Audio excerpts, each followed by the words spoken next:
T-minus 30 seconds.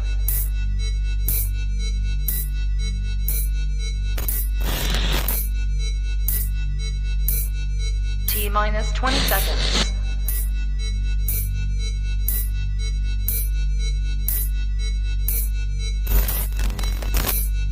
Ten, 9, 8, 7, 6, 5, 4, 3, 2, 1, 0.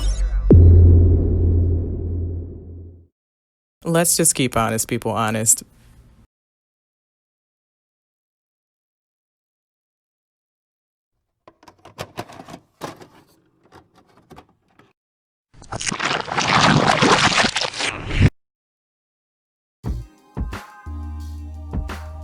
Marie Teresa. Thaddeus RV.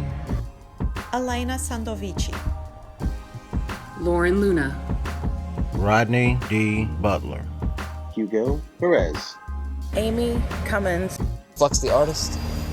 Lex Simone. Brandy Unts. Amy Malkin. Jean Barron. Teresa L. Staley. And MoNique LeRoux.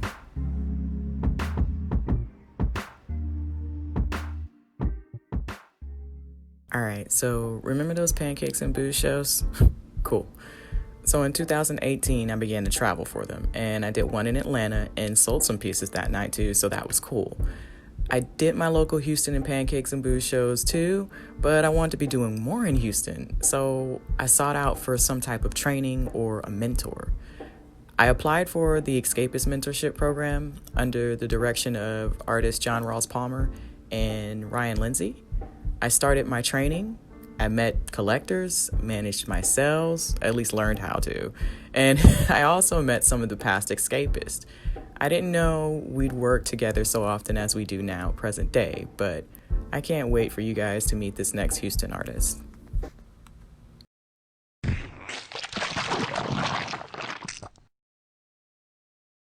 Hi, I'm Elena Sandovici. I am a full-time artist and gallery owner here in Houston, Texas. I do a daily blog called HaveWaterColorsWillTravel.com, and I also paint on Facebook Live every day for my friends and collectors. I am also a writer. This is my new novel, Storms of Malhado. You can get it on Amazon. It is historical fiction set in Galveston, Texas. What do you like about the Houston art scene? I love that Houston is so open and welcoming. I feel that there is place for us here as artists to grow and support each other. I think artists here do really support each other. And it's easy to find opportunities, both with other artists and with collectors. So speaking of collectors and community, it's about being involved as an artist, not just the creating and making the sales. Elena and I both met the Pollards, who are active in the Houston's art scene, and both own works from both of us. So we decided to take a field trip to West Texas. We've missed them, so it was good to see them.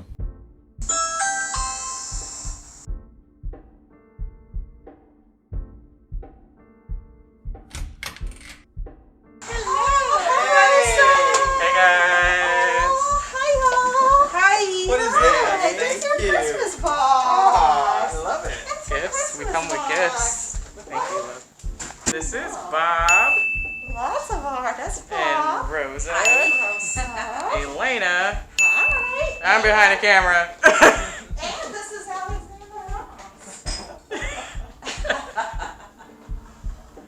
This is Alex. Say hi, Alex. Carousel horse. Carousel horse. Cool. No doubt, the Pollards definitely have an extensive art collection there. But I wanted to sit down and ask them how they felt about being art collectors during COVID-19, the economic downfall, and, 2020. So, Bob and Rosa, could you tell us a little bit about what it's like being art collectors and art enthusiasts in Houston during COVID-19? What's it like? Well, before the pandemic, we would go to some kind of art function, go visit an artist once or twice a week, every week. I mean, it was very rare when we didn't spend a weekend going to some show or event or visiting an artist that was having some kind of a program and so on. So now it's rare when we go. It's more like once a month we'll get out, and even when we do go, every artist that we are involved in is very pandemic centric.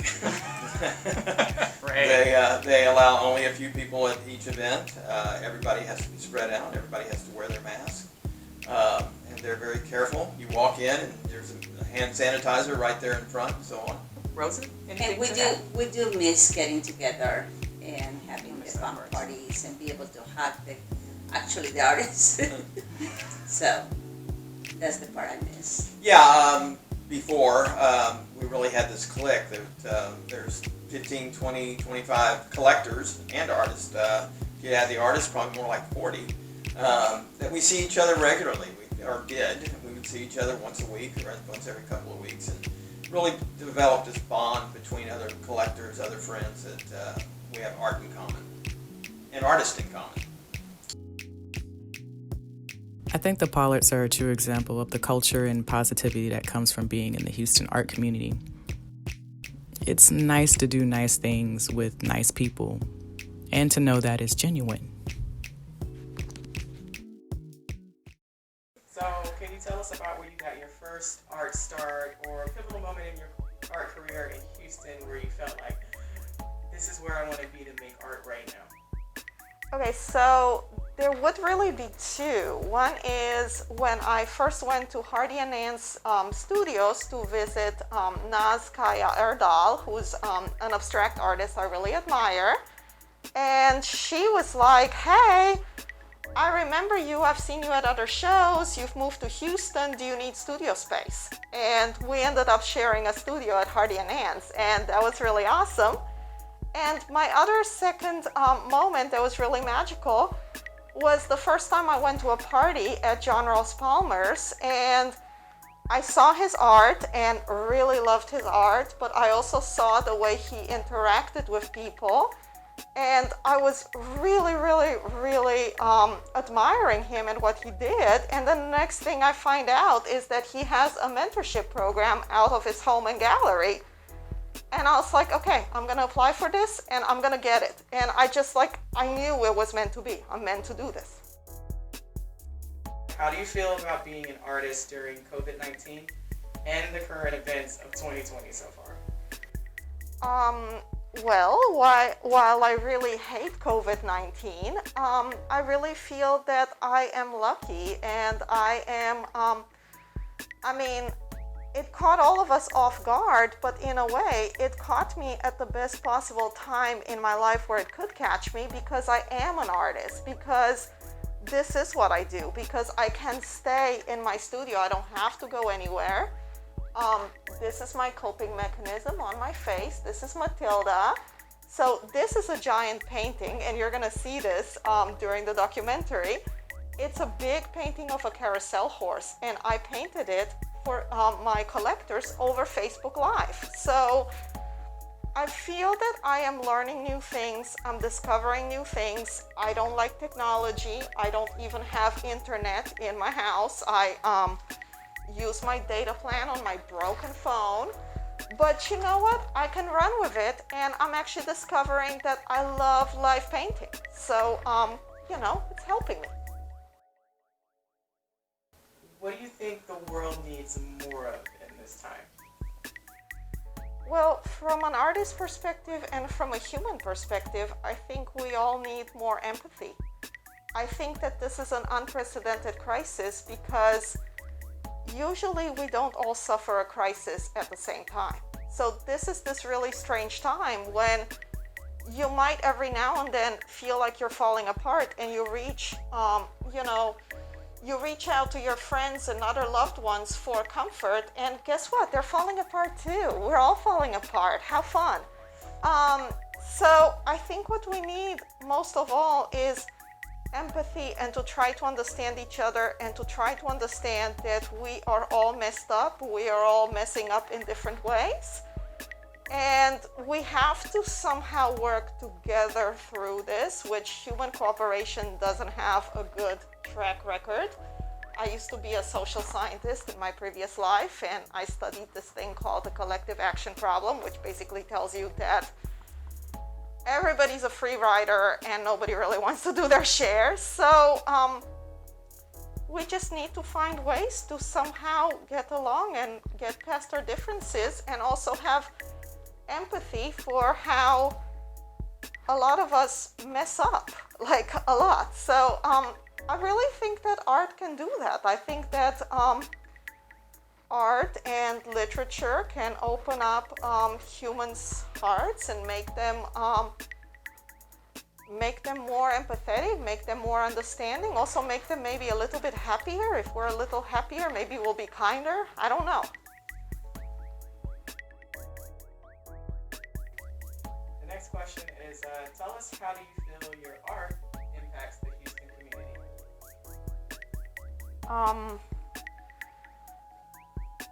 I mean, I'm sorry, I'm pausing because I'm just so happy and grateful and really touched, because I do feel that my art has an impact, and I have struggled with this. I have quit a very successful career as an educator where I felt like I was truly helping people.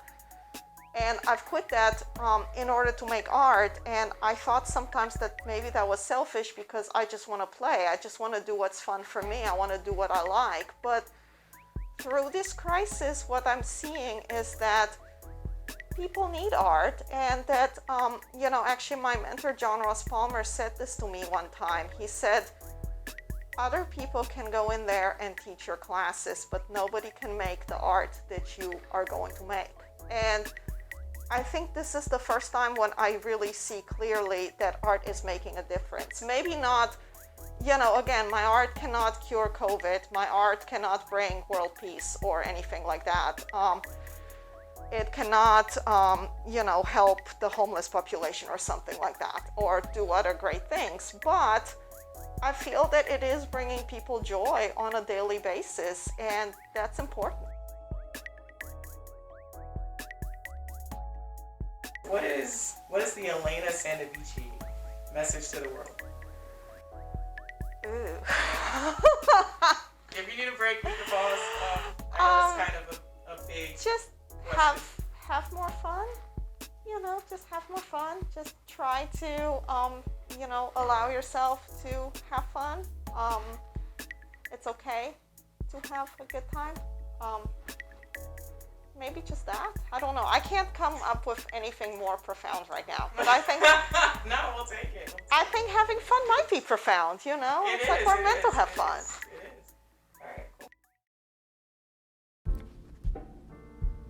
So being that we were in the same mentorship program, I understood and saw how many new experiences it opened up to us as artists. I was excited to have met all these wonderful people. During 2019, I finally had the opportunity to be in a show with an artist I admired, and I slid into her DMs to let her know a little while back how much I loved her work. I can't wait for you guys to meet this next Houston artist.